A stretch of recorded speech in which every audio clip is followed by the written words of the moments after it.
and brothers of America.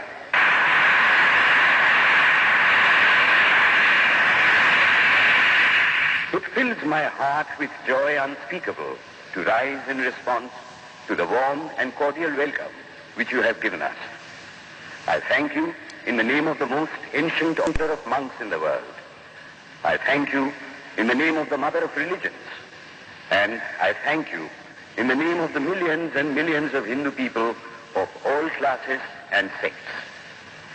My thanks also to some of the speakers on this platform who, referring to the delegates from the Orient, have told you that these men from far-off nations may well claim the honor of bearing to different lands the idea of toleration.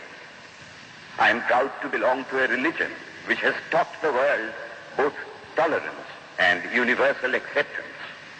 We believe not only in universal toleration, but we accept all religions as true. I am proud to belong to a nation which has sheltered the persecuted and the refugees of all religions and all nations of the earth. I am proud to tell you that we have gathered in our bosom the purest remnant of the Israelites who came to southern India and took refuge with us in the very year in which their holy temple was shattered to pieces by Roman tyranny. I am proud to belong to the religion which has sheltered and is still fostering the remnant of the grand Zoroastrian nation. I will quote to you, brethren, a few lines from a hymn which I remember to have repeated from my earliest boyhood, which is every day repeated by millions of human beings. As the different streams, having their sources in different places, all mingle their water in the sea, so, O Lord, the different paths which men take through different tendencies, various though they appear, crooked or straight, all lead to thee. The present convention, which is one of the most august assemblies ever held, is in itself a vindication, a declaration to the world of the wonderful doctrine preached in the Gita. Whosoever comes to me, through whatsoever form, I reach him. All men are struggling through paths which in the end lead to me. Sectarianism, bigotry, and its horrible descendant, fanaticism, have long possessed this beautiful earth. They have filled the earth with violence, drenched it often and often with human blood, destroyed civilization, and sent whole nations to despair. If it not been for these horrible demons, human society would be far more advanced than it is now. But their time is come, and I fervently hope that the bell that tolled this morning in honor of this convention may be the death knell of all fanaticism, of all persecutions with the sword or with the pen, and of all uncharitable feelings between persons wending their way to the same goal.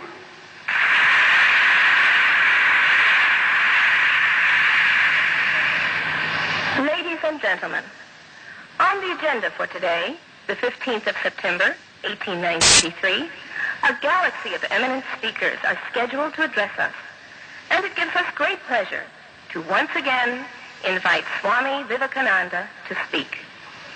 His subject for today, Why We Disagree. I will tell you a little story. You have heard the eloquent speaker who has just finished say, "Let us cease from abusing each other," and he was very sorry that there should be always so much variance. But I think I should tell you a story which would illustrate the cause of this variance. A frog lived in a well. It had lived there for a long time. It was born there. Energy that would do credit to our modern bacteriologists. In this way, it went on and became a little sleek and fat. Well, one day, another frog that lived in the sea came and fell into the well. "Where are you from?" "I am from the sea." "The sea? How big is that? Is it as big as my well?" And he took a leap from one side of the well to the other. "My friend," said the frog of the sea, "how do you compare the sea with your little well?" Then the frog took another leap and asked, "Is your sea so big?" What nonsense you speak, to compare the sea with your well. Well then, said the frog of the well, nothing can be bigger than my well. There can be nothing bigger than this. This fellow is a liar, so turn him out. That has been the difficulty all the while. I am a Hindu. I am sitting in my own little well and thinking that the whole world is my little well. The Christian sits in his little well and thinks the whole world is his well.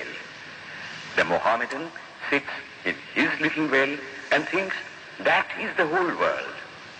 I have to thank you of America for the great attempt you are making to break down the barriers of this little world of ours, and hope that in the future the Lord will help you to accomplish your purpose.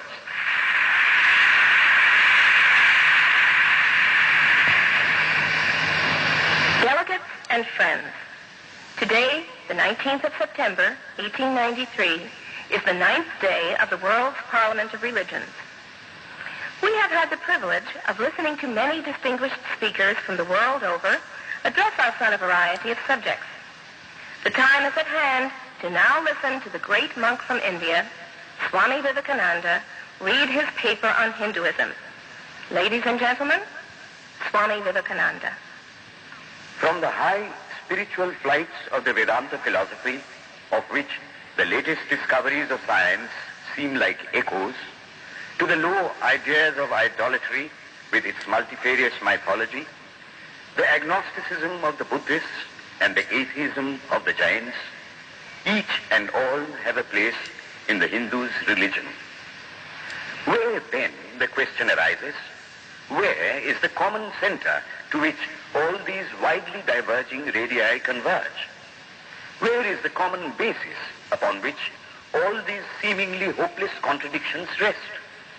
And this is the question I shall attempt to answer. The Hindus have received their religion through revelation, the Vedas. They hold that the Vedas are without beginning and without end. It may sound ludicrous to this audience how a book can be without beginning or end. But by the Vedas, no books are meant. They mean the accumulated treasury of spiritual laws discovered by different persons in different times. Just as the law of gravitation existed before its discovery and would exist if all humanity forgot it, so is it with the laws that govern the spiritual world. The moral, ethical, and spiritual relations between soul and between individual spirits and the Father of all spirits were there before their discovery and would remain even if we forgot them. The discoverers of these laws are called rishis, and we honor them as perfected beings. I'm glad to tell this audience that some of the very greatest of them were women. Here it may be said that these laws, as laws, may be without end, but they must have had a beginning. The Vedas teach us that creation is without beginning or end. Science is said to have proved that the sum total of cosmic energy is always the same. Then, if there was a time when nothing existed, where was all this manifested energy? Some say it was in a potential form in God. In that case, God is sometimes potential and sometimes kinetic, which would make him mutable. Everything mutable is a compound, and everything compound must undergo that change which is called destruction. So, God would die, which is absurd. Therefore, there never was a time when there was no creation. If I may be allowed to use a simile, creation and creator are two lines without beginning and without end, running parallel to each other.